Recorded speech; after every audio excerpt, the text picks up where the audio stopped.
Teachers വേൾഡിന്റെ പുതിയൊരു വീഡിയോയിലേക്ക് സ്വാഗതം. NPS ജീവനക്കാർക്ക് ആദ്യ ഇൻക്രിമെന്റ് ലഭിക്കാൻ പ്രാൻ നിർബന്ധമാക്കി കേരള സർക്കാർ.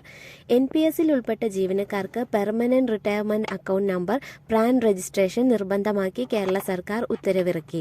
ഈ ഉത്തരവ് പ്രകാരം NPSന് കീഴിലുള്ള ജീവനക്കാർക്ക് ആദ്യ ഇൻക്രിമെന്റ് അനുവദിക്കുന്നതിനുള്ള ഒരു നിർബന്ധിത ഉപാധിയായി പ്രാൻ രജിസ്ട്രേഷൻ നിശ്ചയിച്ചിരിക്കുന്നു.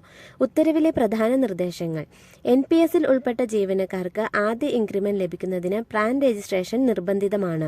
നിലവിൽ ജോലി ചെയ്യുന്നതും NPSൽ ഉൾപ്പെട്ടതുമായ ജീവനക്കാർക്ക് പ്രാൻ ലഭ്യമല്ലെങ്കിൽ അടുത്ത ഇൻക്രിമെന്റ് പ്രാൻ എടുത്ത ശേഷം മാത്രമേ അനുവദിക്കാവൂ എന്ന് DDOമാർക്ക് കർശന നിർദ്ദേശം നൽകി. സമയബന്ധിതമായി പ്രാൻ രജിസ്ട്രേഷൻ പൂർത്തിയാക്കാത്തത് മൂലം NPS വിഹിതങ്ങൾ അല്ലെങ്കിൽ എംപ്ലോയി കോൺട്രിബ്യൂഷൻസ് അക്കൗണ്ടിൽ അടയ്ക്കാൻ സാധിക്കാതെ വരുന്നു.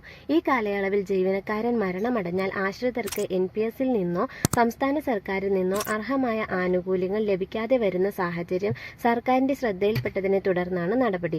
ഈ ഉത്തരവ് സംസ്ഥാനത്ത് NPS നടപ്പിലാക്കിയ എല്ലാ സർക്കാർ, പൊതുമേഖലാ, സ്വയംഭരണ സ്ഥാപനങ്ങൾക്കും ബാധകമായിരിക്കും. ഈ ഉത്തരവിന്റെ അടിസ്ഥാനത്തിൽ KSR പാർട്ട് 1ലെ ബന്ധപ്പെട്ട ചട്ടത്തിൽ ആവശ്യമായ ഭേദഗതി പ്രത്യേകമായി പുറപ്പെടുവിക്കുന്നതാണ്. ധനകാര്യ വകുപ്പാണ് 30/10/2025 തീയതിയിൽ ഈ ഉത്തരവ് പുറപ്പെടുവിച്ചത്. 2013 ഏപ്രിൽ 1 അതിനുശേഷമോ പുതുതായി നിയമിതരാകുന്ന മുഴുവൻ ജീവനക്കാർക്കും NPS ബാധകമാക്കിക്കൊണ്ടുള്ള മുൻ ഉത്തരവുകളുടെ തുടർച്ചയാണിത്. സർക്കാർ ജീവനക്കാർക്കും അധ്യാപകരുമായി ബന്ധപ്പെട്ട പുതിയ വാർത്തകൾ അറിയുന്നതിനായി ചാനൽ സബ്സ്ക്രൈബ് ചെയ്യുക. വീഡിയോ ഇഷ്ടപ്പെട്ടാൽ ലൈക്ക് ചെയ്യാനും ഷെയർ ചെയ്യാനും മറക്കരുത്. താങ്ക്